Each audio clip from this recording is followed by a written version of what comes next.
இந்த வீடியோவில் ஒரு அழைக்காத விருந்தாளியை பற்றி தான் பார்க்க போகிறோம்.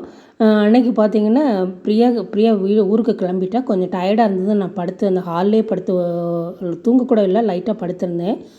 அப்போ பார்த்தீங்கன்னா லைட்டாக ஒரு சவுண்டு வந்தேன்னு பார்க்கும்போது டேபிளில் பார்த்தீங்கன்னா குரங்கு பார்த்தீங்கன்னா அந்த நம்ம ஃப்ரூட்ஸ்லாம் வச்சுருக்கிற பேஸ்கெட்டை ஓப்பன் பண்ணி ஃப்ரூட்ஸ் எல்லாம் எடுத்துகிட்டு இருந்தது.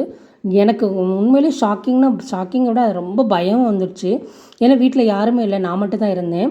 டக்குன்னு அதை விரட்ட தான் ஆரம்பித்தேன். அது எதுவுமே யோசிக்கலை. அதுக்கப்புறமா பக்கத்துலேயே செல் இருந்தது, உடனே கேட்ச் பண்ண ஆரம்பிச்சிட்டேன். பிரியாட்ட காட்டுறதுக்காக தான், பாப்பாட்டையும் காட்டலான்னு தான் அந்த வீடியோவை நான் கேட்ச் பண்ணேன். துரத்திட்டே போகிறேன். ஆனாலும் அந்த குரங்கு பயப்படவே இல்லைங்க. அந்த கிச்சனில் வச்சுருந்த ஒரு அல்வா பேக்கெட்டு தான், அதையும் எடுத்து ஓப்பன் பண்ண ஆரம்பிச்சிருச்சு. அதில் வந்து 2-3 பேக்கெட்டு உள்ளே விழுந்துருச்சு. ஒரு பேக்கெட்டை மட்டும் கேட்ச் பண்ணிடுச்சு. இந்த குரங்கு அந்த அல்வாவை தேடுது பாருங்கள். பக்கத்துலேயே தான் இருந்தது. நான் எதுவுமே பக்கத்தில் கூட போகல, க்ளோஸ் பண்ணிவிட்டு. இருந்தாலுமே பயமாக தான் இருந்தது. இது வந்து துணியெல்லாம் காய வைக்கிற ஒரு டோர் தான். இது ஃபுல்லாகவே எப்போவுமே நான் ஓப்பனாக தான் வச்சுருப்பேன், கொஞ்சம் வெயிலெலாம் வருங்கிறதுக்காக தான். அன்னைக்கு பார்த்தீங்கன்னா ஓப்பனாக வச்சு தூங்கிட்டேன். தூங்கக்கூட இல்லை, லைட்டாக ரெஸ்ட்டு தான் எடுத்தேன். அப்புறம் முழிச்சு பார்க்கும்போது 2-3 குரங்கு வீட்டுக்குள்ளே. அவ்வளோ பயமாக இருந்தது, ஷாக்கிங்காக இருந்தது. நான் ஃபஸ்ட்டு அதை துரத்து தான் செஞ்சேன். எப்படி தான் வீடியோ எடுத்தேன்னு தெரியல, எனக்கு குரங்குன்னா அவ்வளோ பயம். அப்புறம் பாப்பாட்ட காட்டலான்னு தான் இந்த வீடியோவுமே நான் கேட்ச் பண்ணேன். எவ்வளோ அழகாக அல்வா சாப்பிட்டுட்டு இருக்குது பாருங்கள்.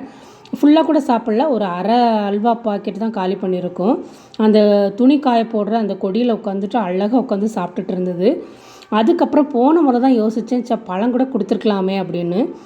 அதை விரட்டிட்டு, அந்த குரங்கெல்லாம் விரட்டிட்டு ஃப்ரெண்டில் ஹாலில் வந்து பார்க்கும்போது ஹால்லேயுமே 2 குரங்கு உட்காந்துருந்தது. ஐயோ, டோர்லாம் க்ளோஸ் பண்ணிட்டோமே, என்ன பண்ணுறதுன்னு யோசிச்சுட்டு இருந்தது. ஆனால் ஃப்ரெண்ட் டோர் வந்து ஓப்பனாக தான் வச்சு விட்டுருந்தேன் நான். இந்த குரங்கை பார்த்தோன்னே டோரை ஓப்பன் பண்ணிட்டேன். அது வந்து கம்பு அடிச்சுட்டு வரதுக்குள்ளேயே அந்த குரங்குமே ஓடிடுச்சு. ஒரு புது அனுபவமாக இருந்தது. ரொம்ப ரொம்ப பயமாக வேற இருந்தது.